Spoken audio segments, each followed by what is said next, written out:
Yes, La Liga. La Liga has been absolutely massive for Barcelona. Barcelona just registered another goal in a derby against Espanyol. What a win this was. And hey, don't get me wrong. Currently, the way Barcelona is playing with Hansi Flick, I don't think teams can stop them easily like this. But then, hey, this was massive game. And we are going to give you more details into the setup, how this game go in favor of Barcelona. Here with me, Eddie is here and Sami is also here, and we will be giving you more details. And if you just join us and you are new, hey, hit the subscription button, like and share the video, and your opinions are highly welcome. What's up, guys? Welcome to Achilles Sports. Sami, this was a derby. Clearly, the intensity was just too much for sure. And we saw Barcelona always giving us that win, always giving us that possession. And today, I could see a link up between the Lamine Yamal and Olmo. That pair was just absolutely massive. So, derby Barcelona win. What do you think about that? Okay.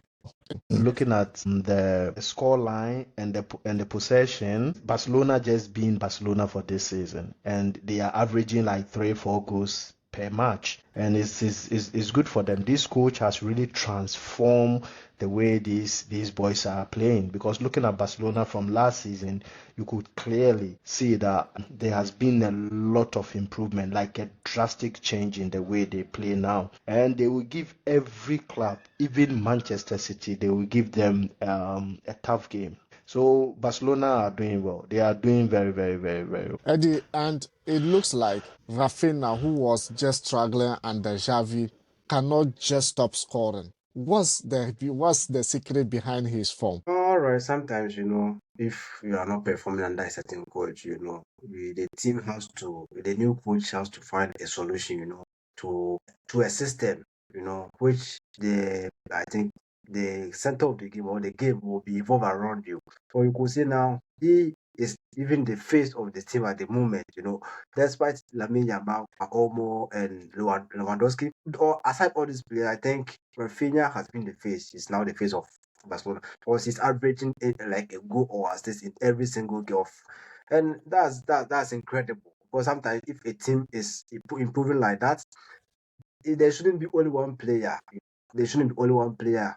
So now you could say every player, is scoring for Barcelona, and that's incredible. So I'm just happy that Rafinha has found his feet, and he has also gotten a spot in the Brazilian national team, So it's good for both club side and national wide.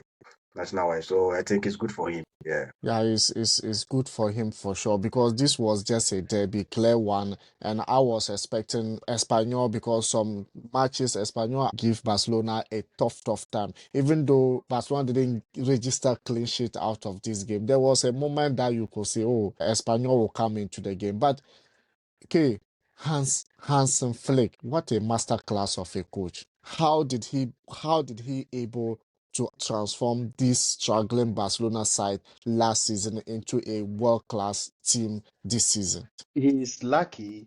He has these pacey wingers. You understand? Just as we were talking about Rafinha. Rafinha loved to run with the ball. He loved to run into spaces. And fortunately for him, the system of Flick suits him better. You understand? So I think Yamil Lamar is excelling in a system that suits his play. So these sort of players are going to excel, because looking at Flicks love to play with wide players that have pace and nimble-footed. You understand? That is why he couldn't work with the German national team, because unfortunately the German national team didn't have this sort of players. But when he was with Bayern Munich, you could see that it was working, because they had this sort of players to work with. So it's good for the coach and it's good for the teams. And secondly, he has been blessed with, I think, about 7 or 8 academy players that have played together for long. Since childhood, these guys have been playing. You understand? So if you are fortunate enough to get this team well drilled to suit a certain system, they understand each other. Except that you need to coach them to do what you want them to do, and they will do it to perfection. So that is what I think Flick is doing with the Barcelona team. Individually, they are good. collectively they've played together for long. I think over 5 years, because they are coming from the academy, and Barcelona have been the only club that they have played for. So if you couldn't work with these sort of thing, then I don't think you can work with any. Because looking at Manchester United, the catalyst of Sir Alex Ferguson's success was built on the 92 squad, the academy squad. Look at Pep Guardiola with Barcelona. The catalyst of his success at Barcelona was with the academy boys. You understand? So if you are lucky enough to have those academy guys who can perform to the elite level, then you are blessed as a coach. So I think Flick is lucky to have those boys around, those boys that they have been grouped together for long, and he's also a good coach. So they are executing his plan on the field of play for him, and it's working. It's working for them. Sammy, what's the secret of Hansi Flick midfield? Because we all know Pedri, we know like since Busquets left in that side for Xavi, Xavi struggled a lot. But then Hansi Flick came, and then I don't know how he manipulated it, but it's working. That's the most important thing. Yeah. But I heard someone actually, Real Madrid fan actually talking about Espanyol goals that they've disallowed, about 2 goals or so. But if the goals had stand, then it could have been different game together. Do you have the same view with that person? Okay. Do you think Barcelona can cause chaos in the Champions League?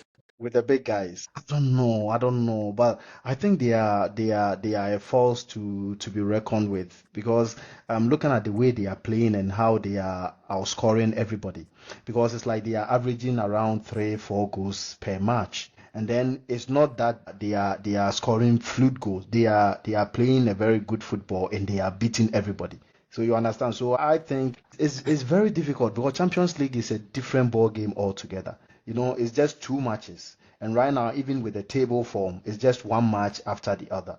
So I think maybe that is where they are going to find a challenge. But in La Liga, no, I don't think so. I think they are the runaway winners of La Liga.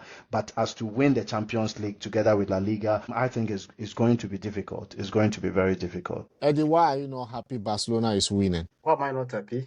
Yeah. Aye, Because all of Barcelona a sudden, winning. okay, you could see his face. Nah, the Barcelona winning or not, that's not my problem. My problem is Manchester United. For us to also win the games. But you've been That's saying all. you have soft spot for Real Madrid. I think that's why you are not happy. But have But we all have soft spots for Madrid. yeah. But But Eddie own he's not. during the El Clasico, I chose Barcelona over Real Madrid. Ask me why. Yeah, there have been a time that I've done the Yeah, same. this is the time Barcelona, they are, as my brother said, they are something to reckon with, So a force to reckon with. So if they are doing well, they deserve the accolades. You give them their flowers. Yeah, But it's not because I have respect. there's a big antidote to how Flick is playing, and that antidote is to revert to the old system of football. You understand? Because the high line and those wide wingers work well when you are trying to press. And that has been the, how do you call it, the modern day football. Like without the ball, press, cover spaces. And it's working for Barcelona. But if you really want to beat Barcelona, make sure that you have your 4 back sitting deep. Give the workload to your midfielders. Don't let them find those spaces in behind your midfielders or in between the midfielders and the defenders. If you let them But have those spaces, they will exploit it. during They will score you. during the El But then Clasico, El Clasico. You didn't watch the El Clasico. no, look, the El Clasico, look, Real Madrid had better chances. You understand? But it's just that, look, Madrid doesn't have the midfield to control. Yeah, the first half, First the half, they first, got the first chances in half, first half. Yeah. they had better. They were playing good football. Yes, Let him. Sammy, let him finish. Let him finish. no, No, let look, him finish. in football, Sammy, Sammy, let him Sammy, finish. Sammy, Let him finish. Sammy, Let him Sammy, finish. look, in football, a goalkeeper, the reason why I'm saying this is that in football, the goalkeeper can give an assist. And then with the Madrid game, you could see that in some cases, they were just a pass away to put a striker in. But unfortunately, they don't do that. They didn't do that. That's what I'm saying. So in the first half, they have better chances behind your fullbacks. That is how you beat. That is how you beat Flick. Look at how Japan exploited Germany. Look at how they exploited the fullbacks. That is how you beat Flick. That is what I have seen. So if you really want to beat them, have those defensive midfielders, like two sitting deep defensive midfielders, together with somebody like a boss-to-boss midfielder with high work rate, and then don't give them chances like or spaces between your defenders and your midfielders, because if you give them those chances, they will exploit it. They have pacey and nimble-footed wingers. They will beat you. So just don't give them those chances, and it will work. Trust me, it will work. Thank you very much for watching. Thank you very much for your time, and we are going to see you in the next video. Ciao. Bye-bye.